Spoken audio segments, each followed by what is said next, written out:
Mr. Watts, he's armed himself shots. Shots, watch it, tear gas. Live rounds. Also, I can see that.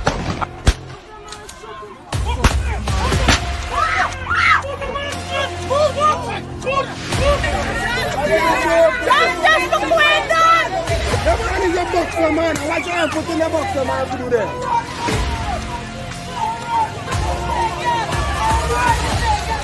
But since my cousin there, no, you come on the East Coast. You listen to me. Right? No, you come on the East Coast. You listen to me now. You gotta listen to me too, man. I am listening to right? you.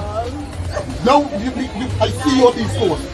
The day when they get a protest of them, the next day, that's when you see one bigger heads come up for talk to my family. Right? And that's bad. If we didn't do a protest, we want to see nobody for justice. You see? I'm not holding back nothing. I'm not holding back nothing. I just need justice for my family.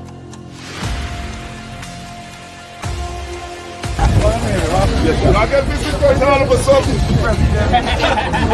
All of a sudden, you all got visitors. This is Joker. Who is that Joker? That piece of plum. They know who the dealer with, you know.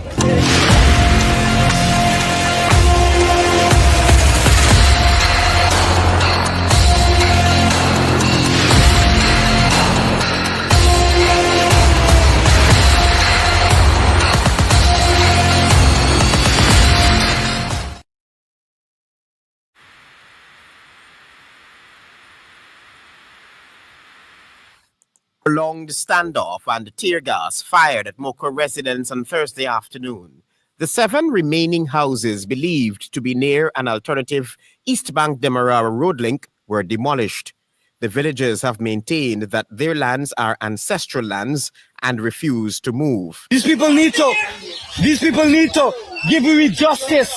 20-something years now we family live over here, boss. Actually 30 years now. Where we going? The government had said it had made offers of housing and land, but that these were refused. A number of the residents had been demanding proper compensation for the loss of lands that they usually plant crops and rear livestock. We gotta go now, go watch. Where we asleep? The bed broke up. Everything broke up. What I sleep?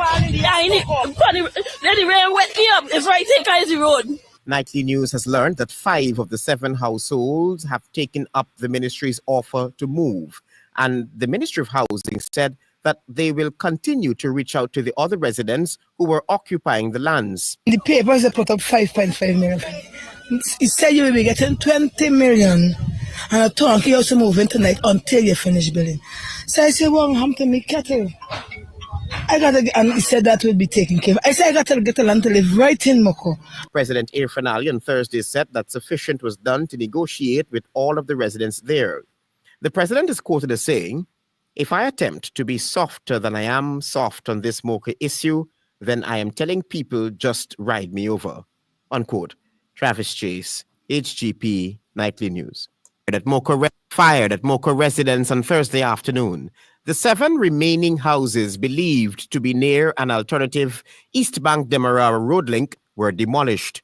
The villagers have maintained that their lands are ancestral lands and refuse to move. These people need to give we justice. 20-something years now we family live over here, boss. Actually 30 years now. Where we going? The government had said it had made offers of housing and land, but that these were refused. A number of the residents had been demanding proper compensation for the loss of lands that they usually plant crops and rear livestock. We gotta go now, go watch. Where we asleep? The bed broke up. Everything broke up. What I sleep? Let the rain wet me up. It's right here, the road. Nightly News has learned that 5 of the 7 households have taken up the ministry's offer to move. And the Ministry of Housing said that they will continue to reach out to the other residents who were occupying the lands. The papers they put up 5.5 million. It said you will be getting 20 million. And I told you also moving tonight until you finish building. So I said, well, I'm to me cattle. And he said that would be taken care of. I said I got to get a land to live right in Moko. President Irfan Ali on Thursday said that sufficient was done to negotiate with all of the residents there. The president is quoted as saying, "If I attempt to be softer than I am soft on this Mocha issue, then I am telling people just ride me over." Unquote. Travis Chase, HGP Nightly.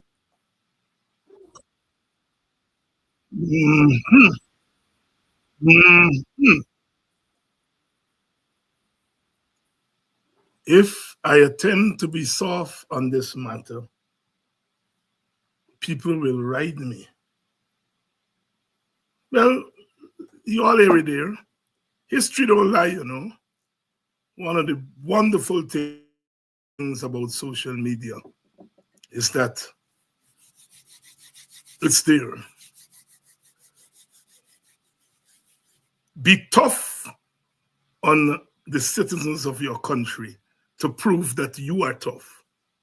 Demolish the homes of citizens to prove you are tough. Good evening and welcome to Politics 101 tonight. Apostle Nigel London is here, and we're going to get into the conversation almost immediately. Wherever you're joining us from, whether it's in Guyana, whether it's outside of Guyana, welcome to Politics 101. The imagery of Mocha. As I said on this program before, I am a believer in the courts. I can't imagine where we would be had it not been for the court in Guyana, in the Caribbean, in the United States, all over the world. I am a believer in the court. I also believe that when a justice puts on that gong, it's no longer the individual. It's the institution of the court. And so that's why I do not attack or criticize the individual officers of the court. When that person, whether it be Sister Roxanne or Sister Yonet, once they put that gong on, they cease to be Roxanne and Yonet. They become the institution of the court. And as I always say to you all on this program and whenever I get a chance to speak, you have a right to disagree with the court. But don't attack the officers of the court in their individual capacity.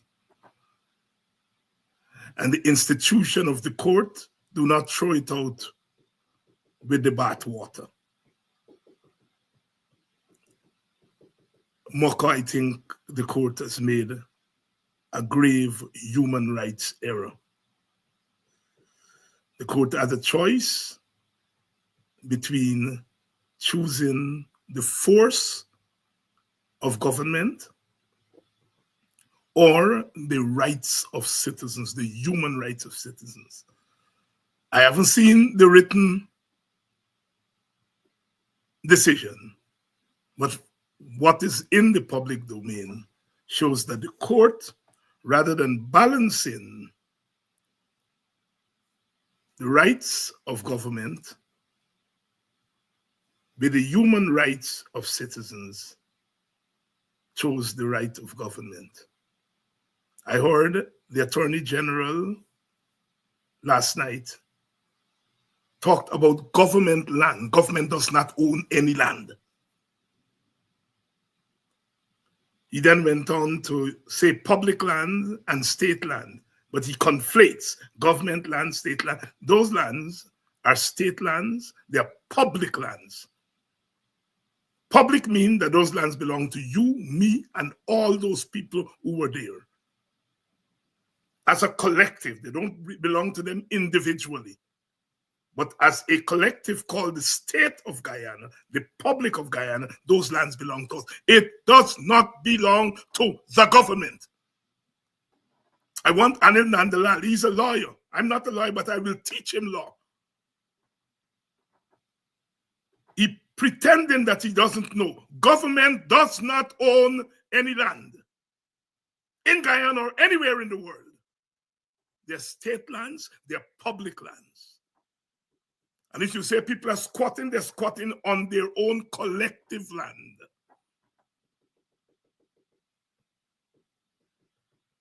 If someone is squatting on the land of another individual, that has its own dynamics. If you're squatting on public land, it has its own dynamics. You're not trespassing on another individual land. You're on public land. Like we say, the public road public road where you and I have a right to walk, public road, public lands. Good evening. I've been teaching for the last 2 nights, and tonight I want to take the back seat and let Apostle take the stage, because we're going to be talking about Moko. We're going to be talking about some other things. I noticed the Guyana Times, under a column called Eyewitness, which I know is edited by Rafi Dev. I don't know whether you write all the columns, but I know you edit it. I rather suspect you write them. He said when David Hines talks about lick bottom Africans, that's profanity. But when others talk about dildo in parliament, is wit. When the government minister and parliamentarians tell a woman in parliament about dildo, that is wit, W-I-T. When David Hines talk about lick bottom Africans as profanity, how low and profane we can get. The profanity is in that reasoning. There's nothing more profane than that reasoning. Good evening to all of you and welcome to Politics 101. Let me bring in Apostle. Apostle London. Yahweh. Greetings to you, my brother. And to those, of course, who are joining you on the various platforms. Greetings to all of you, and it's certainly a pleasure to be here with you all. Let's get straight to the Moko situation, because I know you were in the forefront of bringing what predated Moko happened in Linden at various locations. I remember one of the locations, Amelia's Ward, and you brought that to our attention. They demolished people's homes, and then they moved to Moko. And we all saw what happened at Moko. And then the court weighed in on that case that was brought. I'm hearing all kinds of things, but the court has basically said that there shall be no compensation for the people at Moko whose livelihood were destroyed, whose homes were demolished. In effect, they're asked to pay $2 million in costs. Apostle, talk to me about what that old scenario says about our country, about human rights, about justice and fairness. Thank you, Dr. Hines. And I must forewarn those who are viewing that the views here, of course, are mine. You don't have to agree with me. However, they'll be most honest, candid, and straightforward. I am of the view that certain lands or plots of lands should never be classified as being owned by the public if there is an attachment of history to it, especially that of ancestry. The Africans have been suffering, tormented, tortured, enslaved, brutalized for centuries. And if there's any plot of land, therefore, that falls within the ambit or the realm or the parameters of being ancestral in nature, then it's my view that the public should not have rights to it or ownership of it in the context in which the people want to demonstrate, or many other groups may be. The Constitution itself needs to be adjusted, I believe, to protect ancestral land indeed. We should not give any state entity power over land that belonged to our foreparents. That's just my view. No court, nobody, in the context of saying, well, if the state wants to use it or so, then it should be released from the hands of those who would have been born through the loins of their ancestors and rightfully inheritors of those lands. Something is wrong with that equation, because the Africans who have ancestral land must have that ancestry and that legacy and the history protected, not abused. So it depends on the nature of an administration. They can decide that they want to use the land, as it was the case when they claimed it from Mako, which is an absolute lie. It wasn't used for any highway whatsoever, or any bypass road. If they arrive and say they want to use this land, then why should an African descendant or any descendant be made to relinquish that right and lose the power of attaching themselves to history? So the Mako situation is one with which I have a very, very serious issue. And indigenous lands, or whatever you want, any land, I say again, especially that, because of the history of the Africans, we should not allow people to just come and bulldoze, take away, strip us of this, and then it goes into the hand of someone who may not have a genealogical or biological or historical attachment to that said plot of land. It should not be the case. So there should be a clarion call for the land of African descendants and natives to be protected by law, and this should never happen. How could you protect Iroquois rainforest, but you can't protect people of African descent and in some cases of Amerindian descent? Something is wrong with that. They're protected areas in this country, and I would like to lobby for this to be on the table here. This is my view, that lands that have the history, the bloodshed, the torment, the torture, the raping of our mothers and fathers in reference to history should be protected more than trees, more than rivers, more than lakes, more than creeks, because they have attached to them a history that we continue to apparently live under certain people.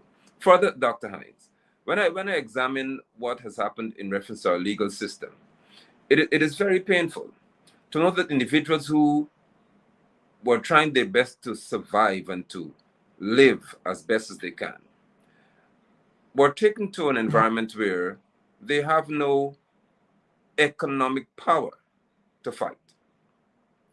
And they're put at the mercy of those who maybe want to function as attorneys. They may call it pro bono, for free, gratis, whatever terminology is used. You just want to help the people out. And that assistance goes as far as the attorneys are willing to extend themselves.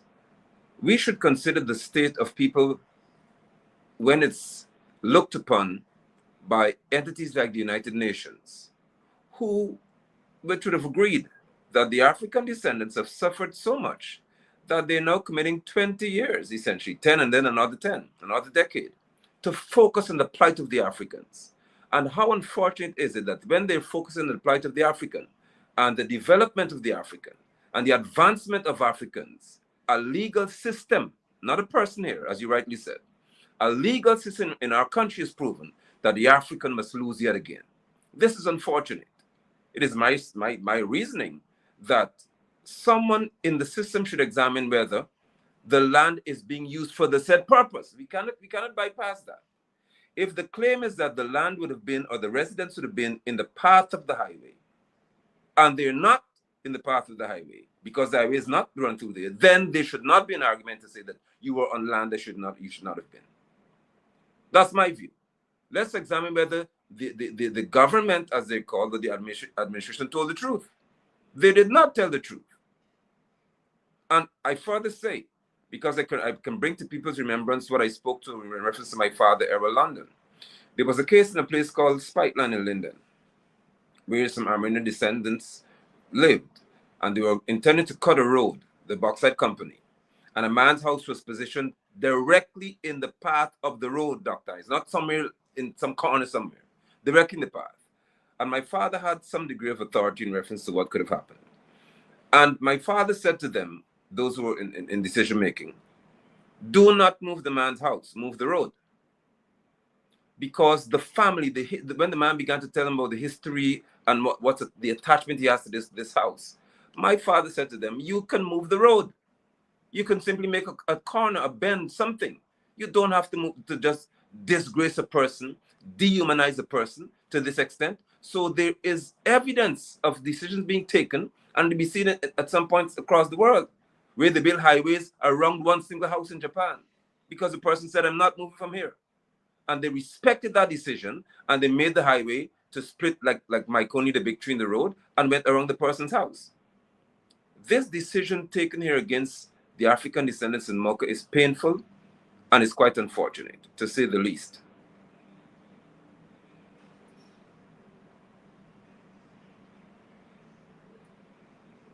I think that you're muted.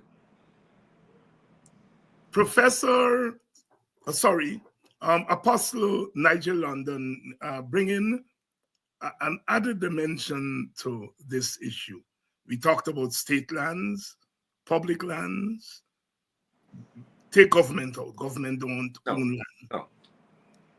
Ancestral land. And that's a very, very important dimension, because the law makes allowance for ancestral land. Our Amerindian brothers and sisters, rightly so, they have ancestral land. It's not public land, it's Amerindian ancestral lands. And so, therefore, our law and our constitution make allowances for ancestral land. So Apostle is correct to bring that dimension into play. I heard the Attorney General, who I don't listen to very often, but I made sure I listened to him as I prepare for this program. He says that the law does not make allowance for ancestral land. And I wanted to punch my way through that TV to say, Anil, you're a damn liar, because you know very well that the Amerindian Act makes allowance for ancestral land. There is a thing they use in law, which all of you all know, precedence. Correct. And so, therefore, the court may have fallen short. I want us to, Apostle, to move to the issue of human rights, because I think it's a very important issue, and I know it's an issue that you have paid a lot of attention to. And let's look at this, and then we will talk on the other side.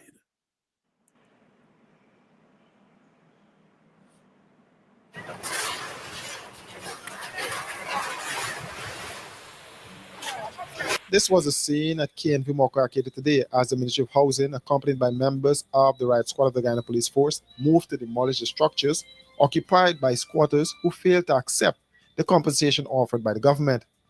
The Housing Ministry said the land on which the persons are on form part of the construction of the Eccles to Great Diamond Highway. Shots were fired by the police and persons were arrested, while angry residents threw bricks, bottles, and flammable objects at the police. At one point, the excavator caught fire. What did they do? Like, me want to talk no more, man. It does everything damaged.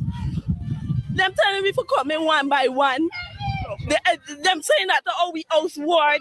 In these hard times, where you can pay 6 million or 5 million or 2 million for these things they know. Then what's expensive? Nails expensive.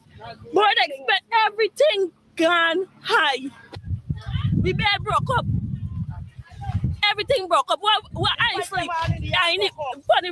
Let the rain wet me up. If I take out the road. I'm a homeless girl now. Now I'm a homeless girl. And this is totally wrong with the people doing. This is totally wrong. These people need to give me justice. 20-something years now we family live over here, boss. Actually 30 years now. Where we going? The area was surrounded by the police and housing officials who were executing the exercise. They first started by removing the bridge and then this house and business place. The owner was standing her ground against the demolition when she was arrested and dragged through the mud by the police. For several minutes, she and the police wrestled until she decided to go. Moments later, her house came crashing down. The operator did not stop there. He destroyed all the beverages and other items the woman had for sale. Some were covered by the debris.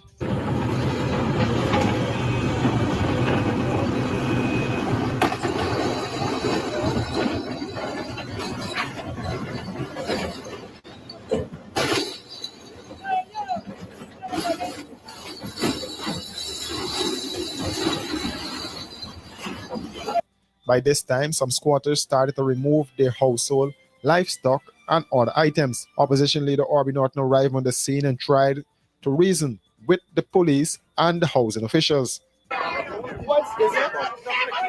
Why can't they meet in a civilized way? Things got heated as the exercise continued, with residents pelting the police who returned fire.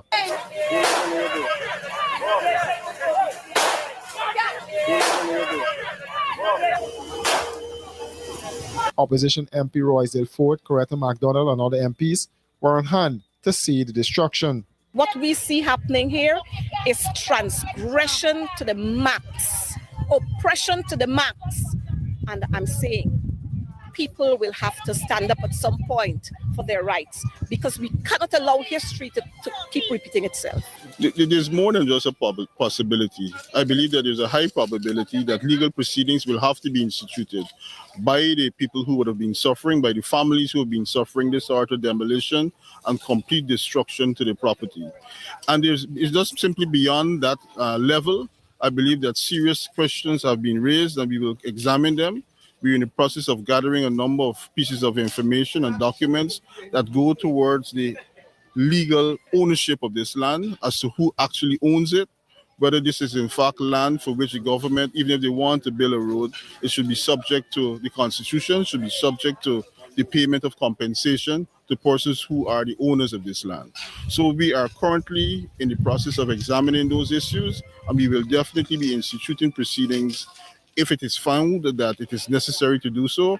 But in my view, having regard to what I've seen here, what I've learned over the last couple of days, this is a serious case that will require some degree of legal representation on the part of these people who suffered and complete destruction to their livelihood. But this is a complete demolition to their lives. I believe it is extremely insensitive. When it occurred in Linden, when it occurs in other parts of the country, it is against the rights of the people, not because that they're squatters in the eyes of the government, not because they can't produce a title to property. This is completely against the law. They have no right to demolish homes, especially to demolish homes in the manner in which they're doing. This reminds us of the situation in apartheid South Africa, the demolition of homes and communities. And the government here would have signed all sorts of treaties. I don't know whether they don't read them, whether they don't pay attention to them in terms of the rights of people and the rights of persons to live, even in homes that are not necessarily on legal land owned by them. This is what is left of the houses when the exercise was completed, as persons contemplate their next move and start all over again. Many of those whose houses were demolished lived on the land between 16 to 30 years. Apostle, I have no question for you. It's open to you. Your comments, your thoughts. African descendants in Mokarkate have been failed miserably in reference to the response to the situation by the fellow Africans, and also the memory of our forefathers would have been trampled upon.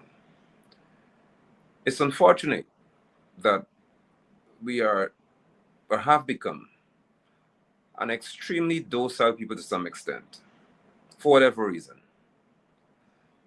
And when I examine the general ethnic composition of those who were present, the police officers, the residents, the political leaders, they're all African descendants, essentially. Most of them were. The vast majority would have been.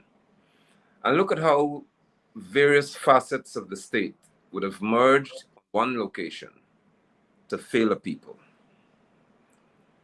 That situation to this day, when I see it, it ignites within me a fire and rage that I try not to have remain in my memory. Because unlike many individuals, I'm not inclined to being nice when I see such things being done to individuals. It is not my nature to do so. This goes so deep into understanding what human rights speak to in reference to the United Nations Declaration in reference to on human rights. It is not just the right to exist peacefully and do whatever the state tells you to do. It also includes the right to live and enjoy life, being respected, even based on one's ethnic history. So if a people would have been targeted for years and for centuries for being tortured and targeted for rape and as I said again, dehumanization, those people deserve the right to have certain privileges that others who have not had experience, they wouldn't have. They don't have entitlement to that. And when the notion is given that people are squatters on lands that belong to their ancestors, I have an issue with that terminology. I cannot squat on what my father owned. It is my own. The African man would have purchased, and let me set the record straight. And people feel to call me racist if you want. It happens all the time when I speak on certain programs in mine.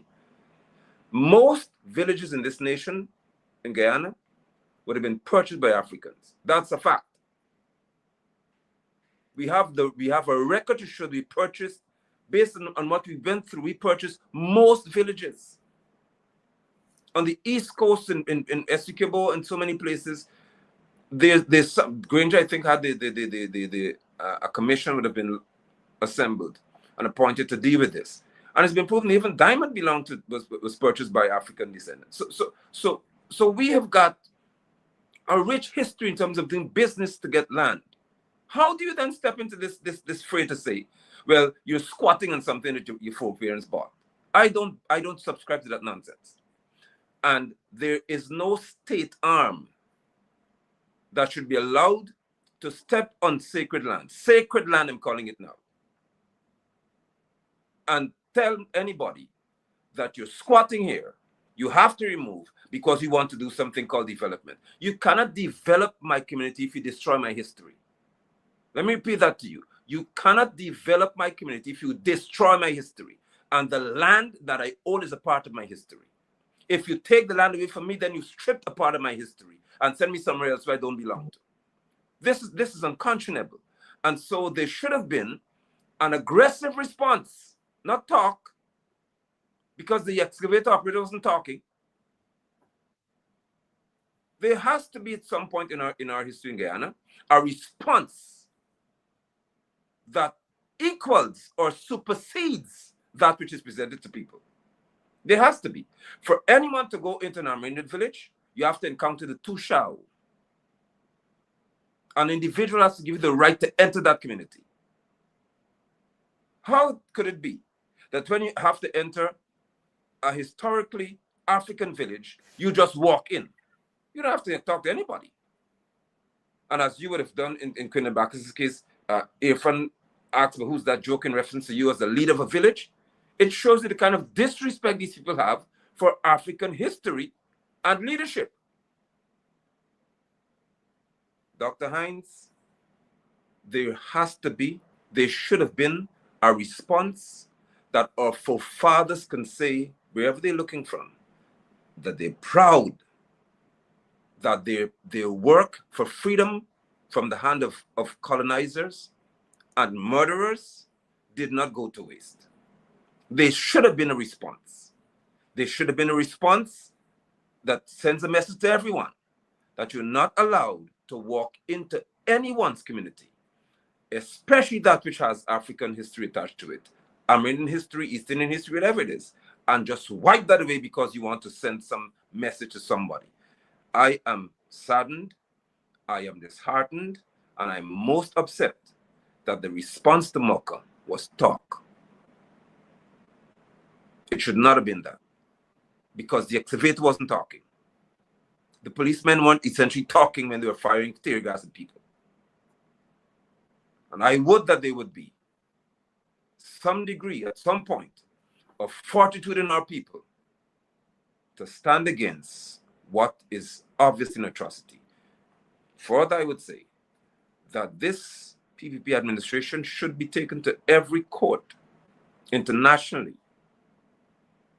to show that what they've done to people is a crime against humanity. Because to destroy someone's business is one thing, but to then go to the extent whereby you take a machine to crush the products that are being sold tells me that the intention was not to just destroy a building. It was to destroy someone's ability to live and to earn and to survive without having made to depend on what is called the state or the government. It's just a disgrace and a misfortune for our people. Apostle London, I feel the same way. Every time I look at that, I'm enraged.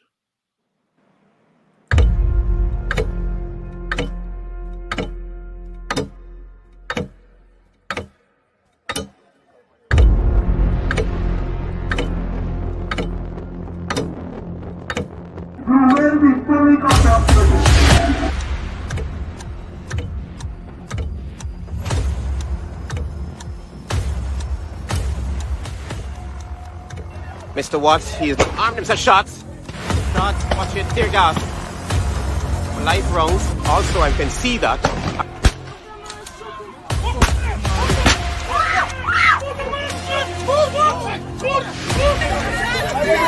Just for Quindon! The man is a boxer, man. Why can't put in the boxer, man, to do that?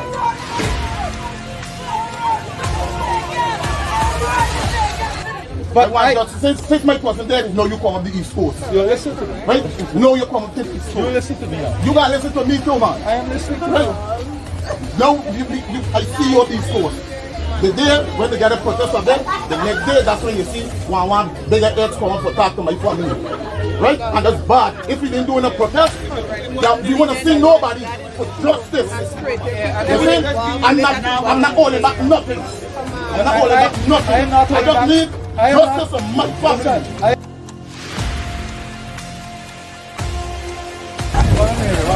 I get visitors all of a sudden. All of a sudden, you all have visitors. This is Joker. Who is that Joker? That piece of plum. They know who they deal with, you know.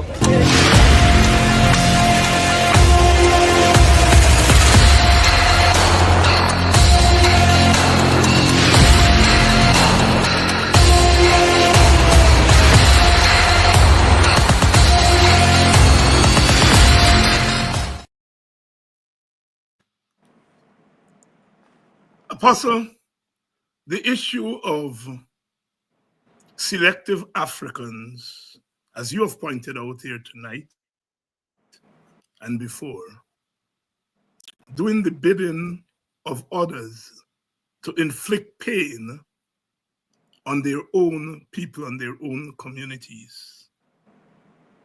I remember a few months ago on this program, you used the term whoredom, which I had forgotten.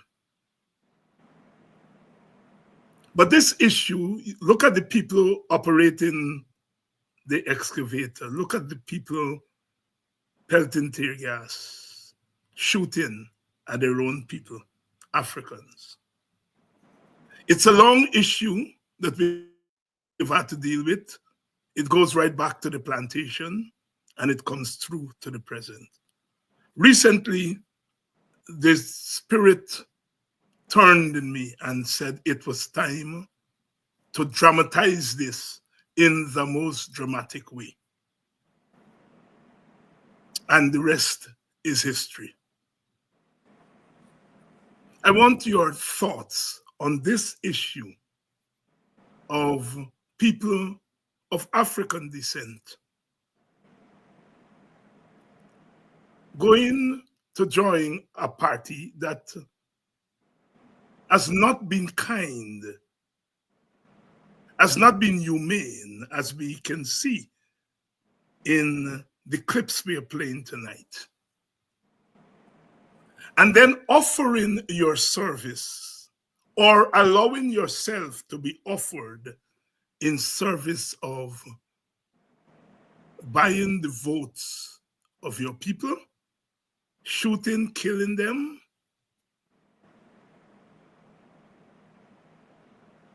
calling them all kinds of names, calling them lazy. They don't work hard.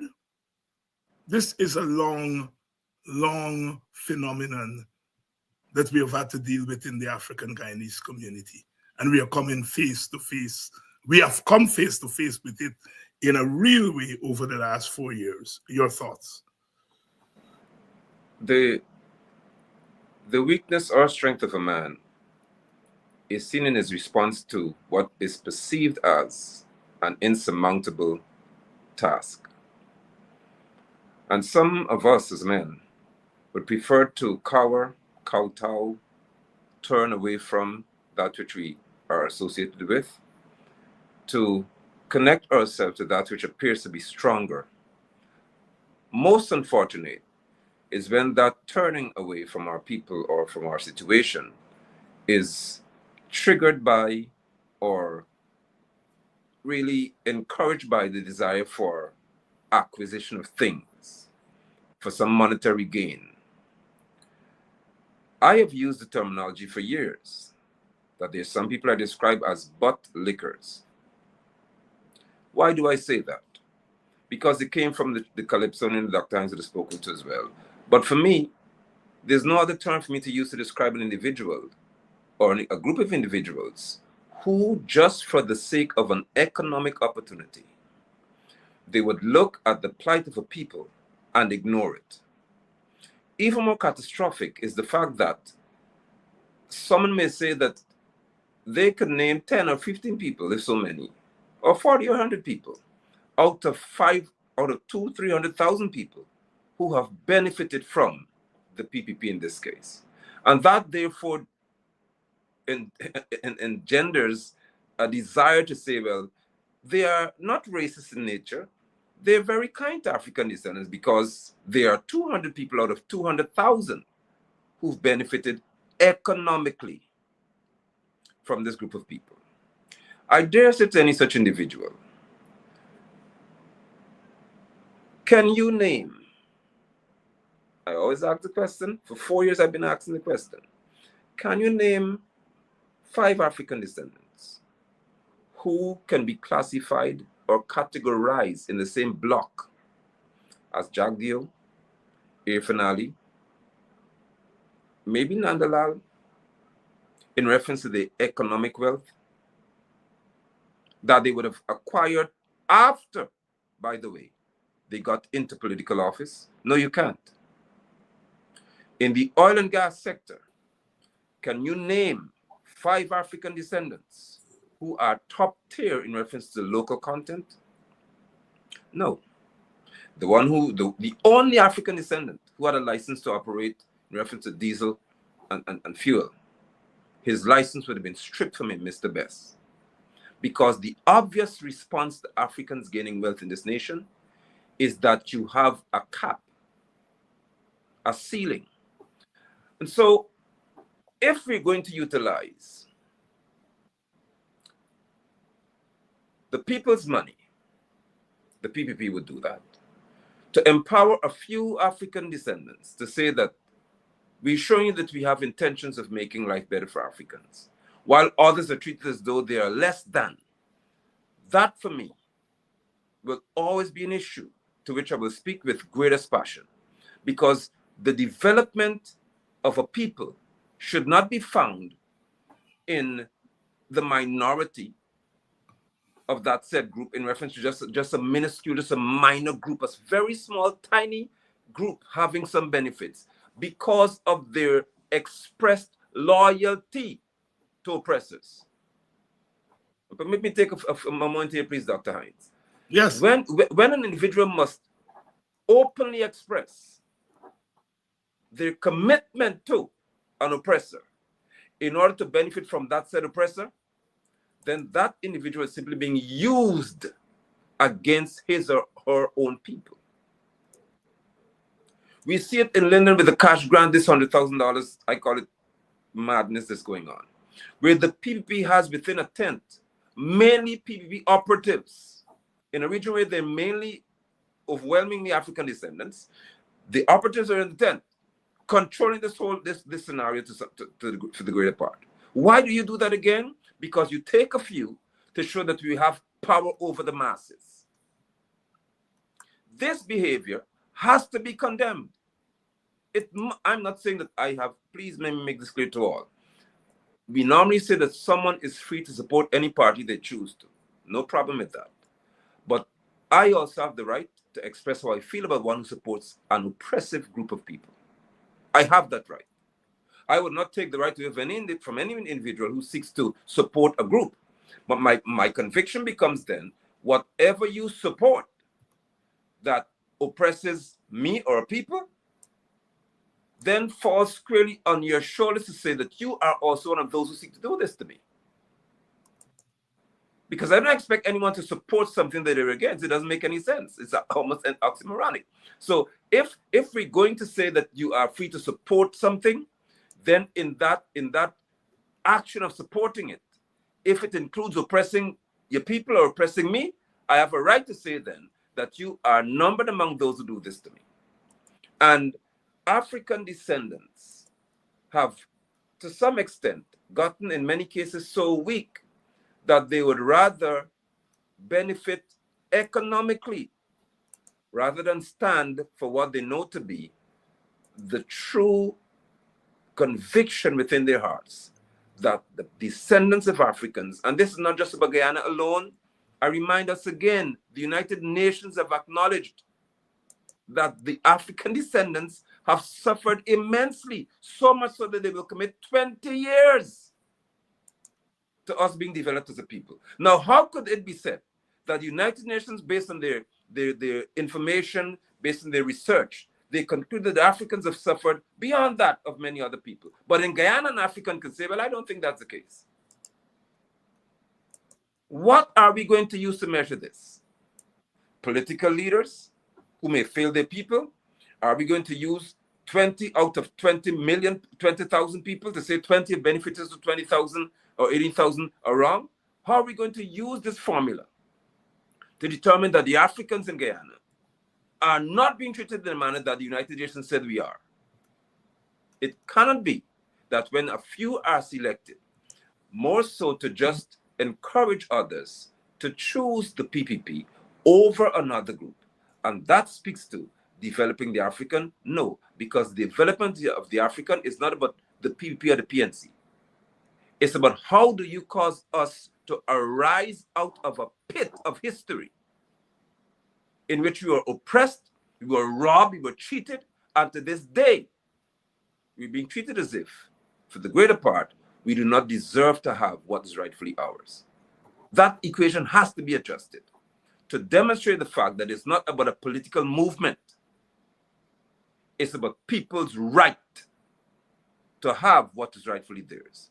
And I don't see that happening if anyone decides that they're going to support a group of people who are not taking the time to focus on the African descendant in a manner that international bodies said it should happen.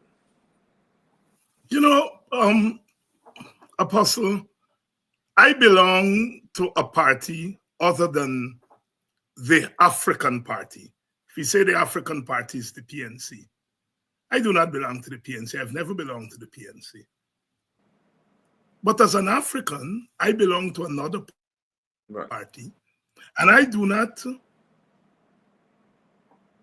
because I belong to another party, condemn Black people, call Black people names,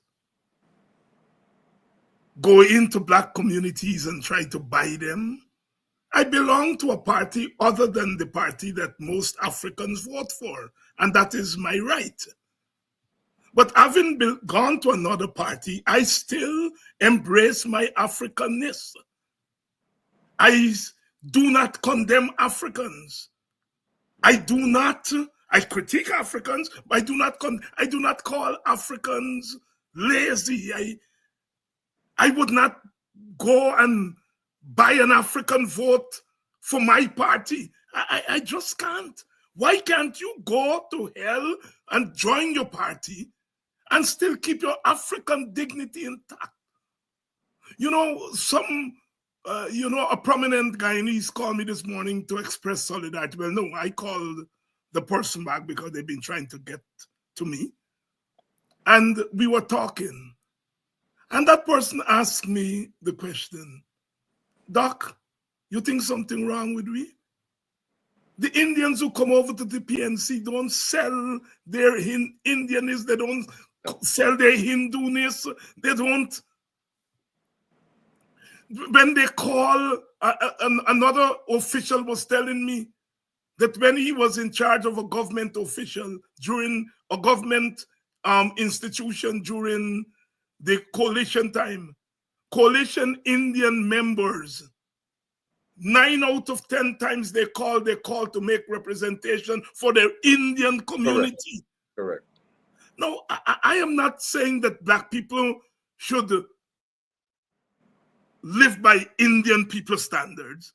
I'm just making a comparative, as the person was telling me this morning, asking me, Doc, why our people feel that when they go over to the PPP, they have to become more anti-African than the PPP members, the PPP Indo-Guyanese leaders. Talk to me. Permit me, Dr. Hines. And yes, I want to, this is the first place I will share this information because it's pertinent and it's valuable to what the discussion is.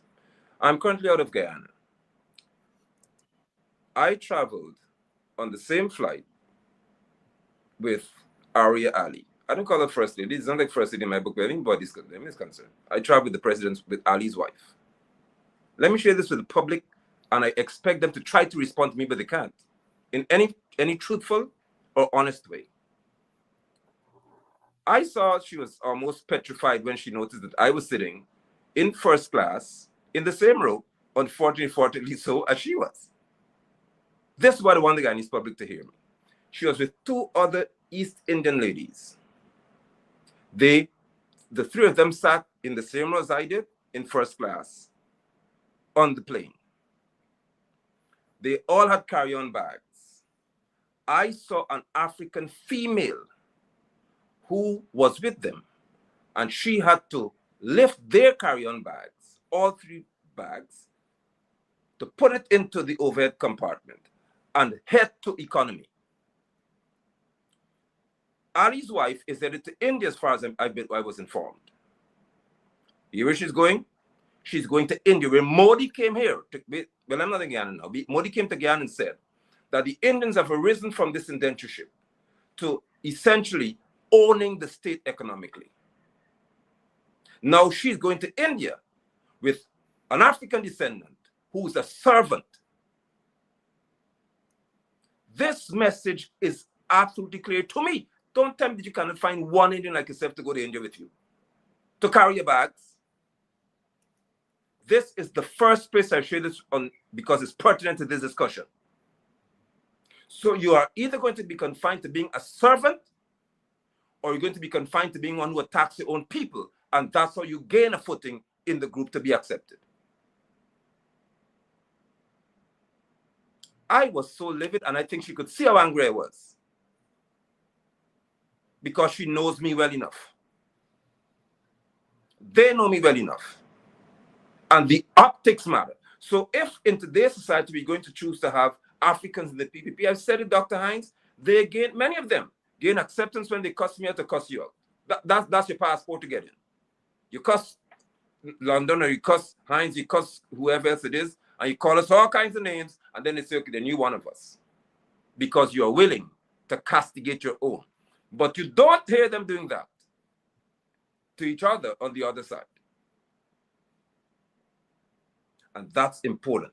And I would like to announce to Irfan Ali and to anyone in the office of the president, you call it, or first lady, as you want to classify these people, her office, be mindful of these things because you know better. If Modi came here and Modi said that he saw how the Indians have arisen to dominate our society, I will say this publicly again. I have a problem when members of the PNC or APNU FC go to smile with Jagdian because Modi is here. Modi is not a god. So Jagdian can be evil yesterday, but because Modi come today, he's a nice boy, we can all shake hands. Modi is not qualified to speak to the plight of anyone in Guyana, most of the African descendants, to classify us as being less than a people who have not fairly arisen to a particular state financially. And this may be an uncomfortable moment for most, but I don't play when it comes to certain things. And in my history lies too much pain for me to say that because people are friends of mine, I cannot tell the truth to this situation. The optics, the presentation of the African is scarred in Guyana, and it has to be corrected by Africans. Nobody can fix this for me. We have to fix how we appear to people. The Hebrew man, the African man, has to address his situation and defend his historical integrity. And I am happy that there are few of us who remain in this land who are prepared to do the same. So if you're going to tell me that there's now in the Guyana office of the president or first lady office, this same system where you take a little African girl to India to tote your bags and lift your bag, take it down. There were not 3 first ladies on the plane. It was 1, as they want to classify her to be. And you send a little black girl into economy. Wow. Aria, I know your pain when you saw me sitting in first class. Wow. Because apparently I wasn't supposed to be there. My brother, you know, I told the story last night that my first appointment after I finished my PhD was at an all-white university in California. And they'd instituted an arrangement with Howard University from where I graduated that they could send one of the recent graduates to that university, and that they will send one of their recent graduates to Howard so that we can get the experience of working in an environment. And I was chosen to go as one of the recent graduates. And the professor who recommended me, she called me into her office and told me she had recommended me. And I said, thank you. And she looked me in the eye and said, do you want to know why I recommended you? And I said, yes, professor. And she said, I recommended you because I know you're not going to go there and take shit from white people. Wow. And you're not going to go there and make black people look small. Wow. And I tell that story. I tell that story because we are painfully conscious that under this thing that I am doing my job, some of our people engage in the worst crime against ourselves. There are young women who are working at the Chronicle and DPI that they send to our press conferences, young black women. You don't see them sending Indian girls, young black girls to come and to ask us stupid questions, embarrassing questions, to, as we say in the community, take lives and pass big people. And some of those young girls do it. And I am saying that if my child, if anybody asks her to do something like that, I will tell her, no, you can't do it. And if they knock her off, as an adult, I will mind she. Correct. I will not permit my child to be sent by the government to go and embarrass herself and her race. And if she said, it's my job, I will say, left the job, wherever they pay you, I would pay you that and more. I would mind you because you're my child. I think black people got to get busy and understanding the process that is taking place in our very eyes. That story you told there, speaks a zillion about what is happening in our country. And some bright black men and women are walking into that. Do you think you can go and sit with them there and not bear collective responsibility and individual responsibility for what they do to your own people? Maybe some people think they can do it. No. Talk to me, my brother. They're all responsible. And the reason why they are responsible because many of them can speak to me off air or off camera and in private to say that they know that the African man is being treated unjustly. They know that. They know that in those circles, they are treated unjustly. And they're treated as though they do not belong there. They're just being tolerated in that environment. They know that. They're also aware that they have got to subject themselves to a caste system in which a few of the Indian Guyanese men believe that they have dominion over all Guyanese people of all ethnic groupings. They have to subject themselves to that, and they have to call one man boss man and chief and all kinds of nonsense, because that's how you earn the right to sit at the table to have some crumbs from it. But when the African man, the Hebrew man, the Indian man, whoever you are, when you understand humanity, propriety, and principle, you would never do that. Because if I see an Indian man being treated as though he's less than in Guyana, I will speak just as passionately about it. Because we as Guyanese must believe within our hearts that we deserve to have lives and livelihoods that speak to us in a manner we're not just trying to survive under some dogmatic crazy people. So anyone who's going to sit at the table with these individuals and say within themselves that I'm aware of how I'm being treated, I'm aware of how my people are being treated, but at the end of the day, I can call myself a millionaire and they can't. That is whoredom. I don't mind what gender you are. It is disgraceful and it's nothing but whoredom, because money drives the decision. And it doesn't matter how you're treated, you're prepared to just accept what they do to you. I cannot do that, Dr. Hayes. I told my children all the time. I tell them, you do not accept disrespect from anybody, especially in the line of who you are spiritually and who you are as an African or Hebrew person. You can't accept that. Don't allow them to do it to you. They don't talk down to me. Maybe today's my day to share with you some of my experiences, because the Chinese I deal with y'all too. One of them give me one price for bottled water one night with the 5 gallon with the bottle. $2,300 they said. I said, no problem. My kid went back the other day. They said $2,600. I said, how was it yesterday? He told me 23, now it's 26. This fella in my country walked away when I was in Guyana the other day. He walked away. So I was there standing waiting for the man to come back to give me the bottle. He never came. 5 minutes past, I went, I said, you realize I was waiting for you outside? And I was speaking to you, just got up and walked away. Because they must understand. The other thing I did when I gave them money in their hand, they put it on the counter. I said, if I put money in your hand, put it in my hand. Don't ever do that. Don't think you come here and treat me as if the money you give it to me, you cannot simply put it into my hand in a hand-to-hand exchange. Do not do that in Guyana.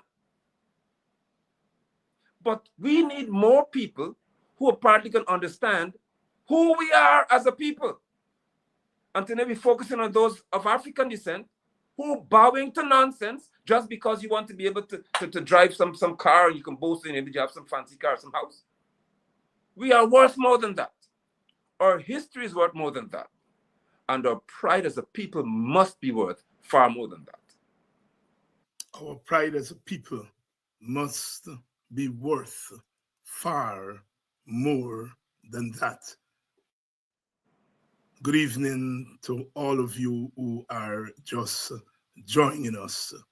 Tonight, we are discussing the plight of our people. We started off tonight with Jimmy Cliff by the rivers of Babylon, where we sat down and where we wept when we remembered Zion. For the wicked carry us away captivity, require us to sing a song. But how can we sing the freedom song in a strange land? Some of us are doing something about it. I have decided to put all my political reputation on the line to deal with Black people's issues and black people's problems, because I recognize the crossroads that we are. Yes, we are not to be judged by the few, and I will never judge the many by the few. Correct. But if one of us behave in such obscene ways, it's a dagger to the heart of all of us, because that sister is our mother, our sister, our daughter. That brother is our father, our brother, our son, our nephew. I am not prepared to kick them away. I am prepared to help to stem the flow of others going in that direction. We are in a bad place. We are in a very bad place. And only we, as Apostle said here tonight, we are the ones who will have to correct what is happening. None but ourselves can free our minds. None but ourselves can free our minds. Ultimately, we have to take responsibility for what is happening in our community. And like Pastor said, Apostle said, I don't care who cuss me, who tell me I'm using profanity, who tell me this. It is a profanity that I'm trying to root out from among my people. It is profane to come into my community, to send my father, my son, to come and to buy my vote. Yeah. My vote.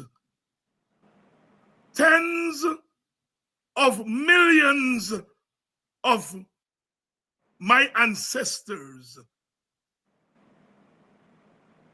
perished for me to get that vote. The vote for an African is different from the vote for a Caucasian. Correct. A Caucasian person got their vote as a gift. The African got the vote as a result of struggle, resistance, and punishment. It's a difference. Difference. Big difference.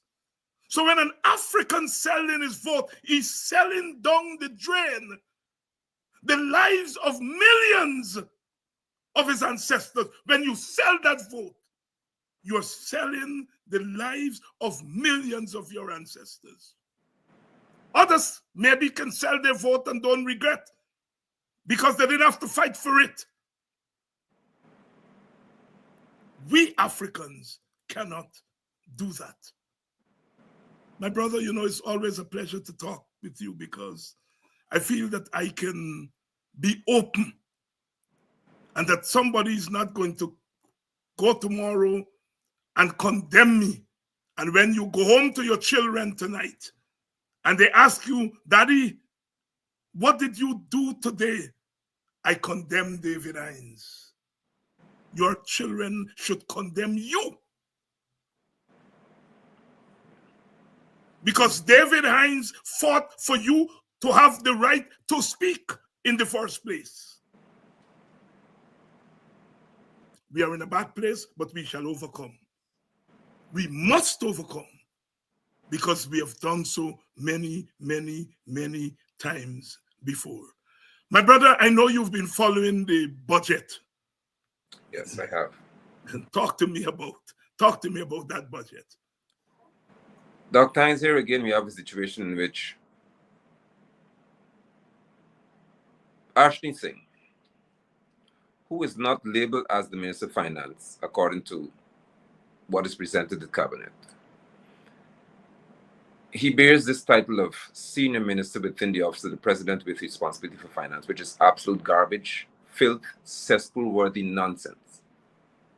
Ashley Singh's title protects Ashley from being persecuted and prosecuted in relation to the Natural Resource Fund Act. And I'm saying that to begin this response.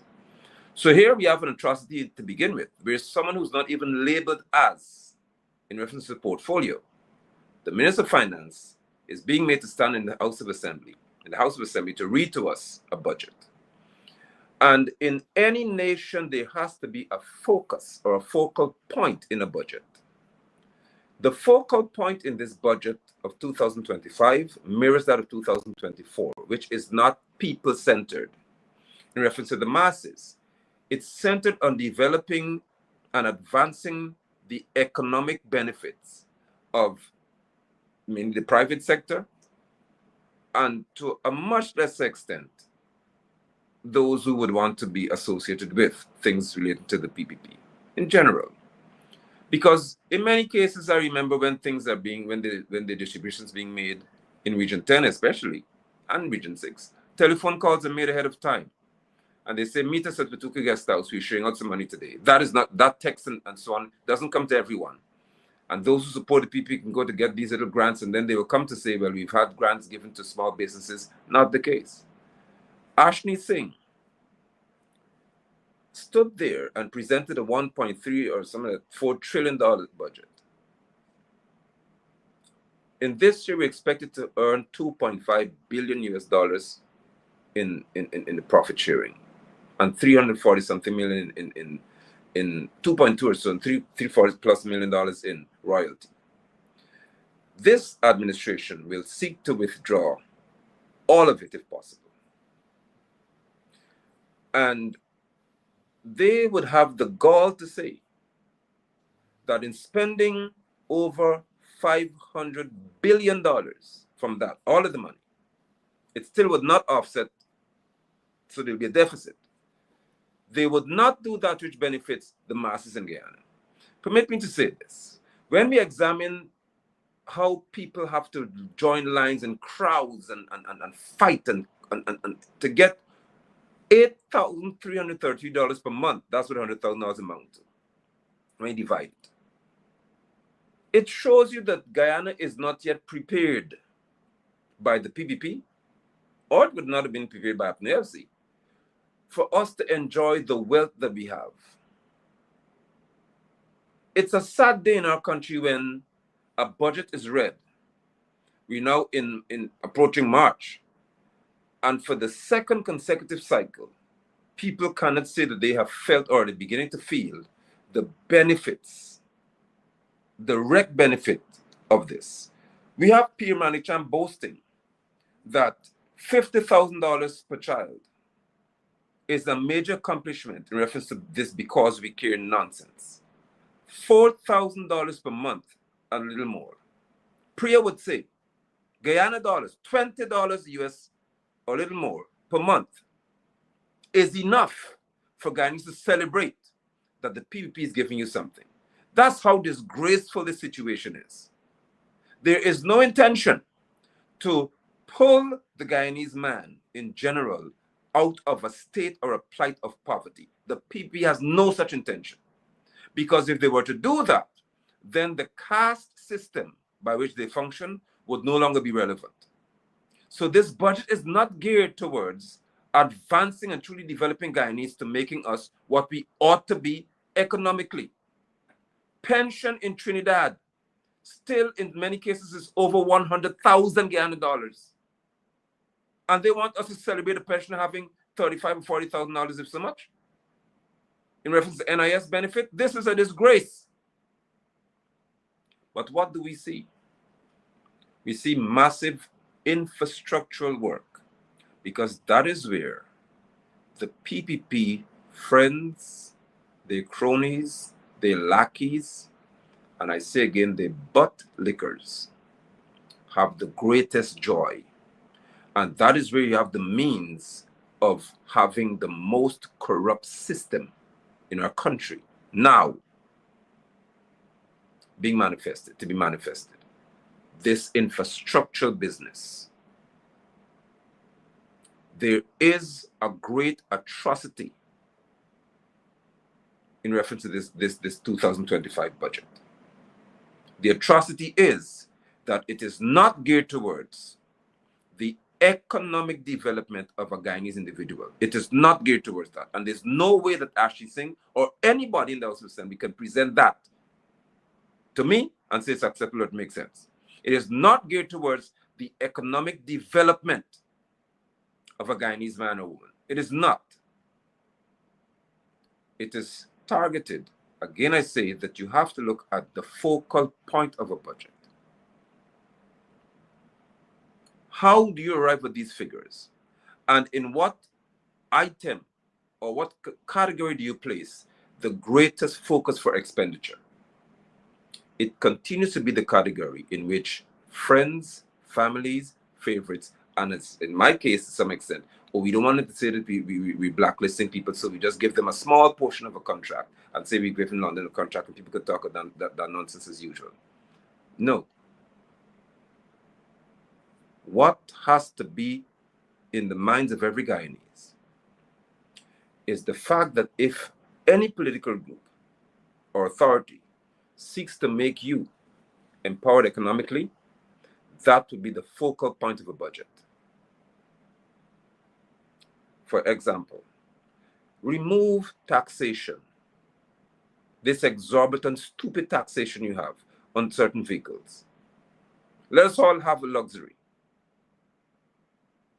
I would say that I do not understand how you can have parliamentarians, members of parliament, get mad at me all you want. You must enjoy tax-free or duty-free, as they call it, vehicles. But an ordinary teacher in the nursery school cannot have that, or secondary school. Why must we have that in our country? We can relax many areas of taxes to help Guyanese at least enjoy or have a sense of enjoyment. That is not happening under these people. Because if the PPP were to empower Guyanese economically, I say again, they would no longer exist as a party. And they know that. And they know that Apostle London here tonight, I think we had a little glitch there, but I think we're back on, and you're hearing us loud and clear. Apostle London, thank you so much for your insights tonight. As we come down to the end of the program, any special message for the audience here tonight?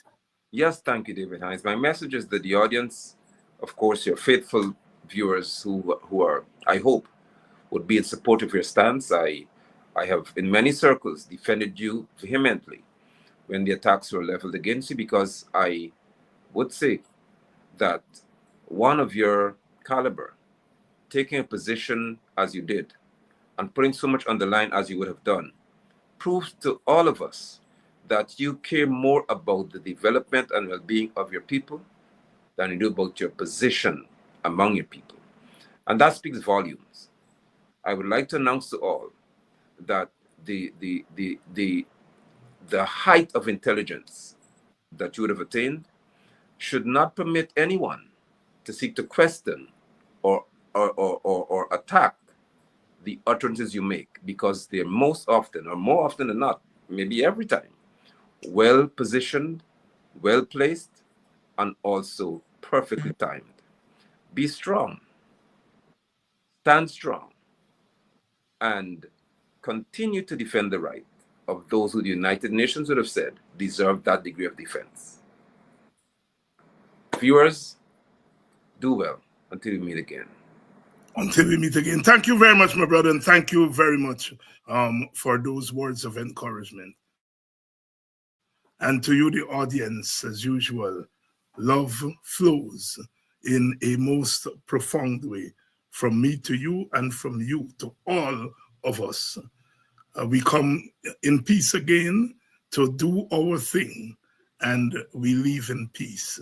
We continue to stand firm, because if we don't stand firm, then they're going to run us over.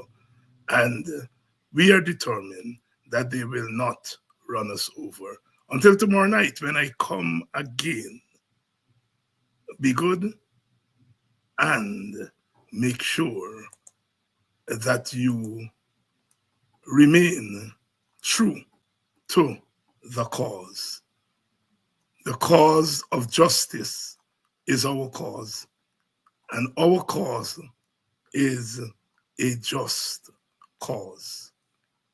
Until tomorrow night, same time, same place, another edition of Politics 101.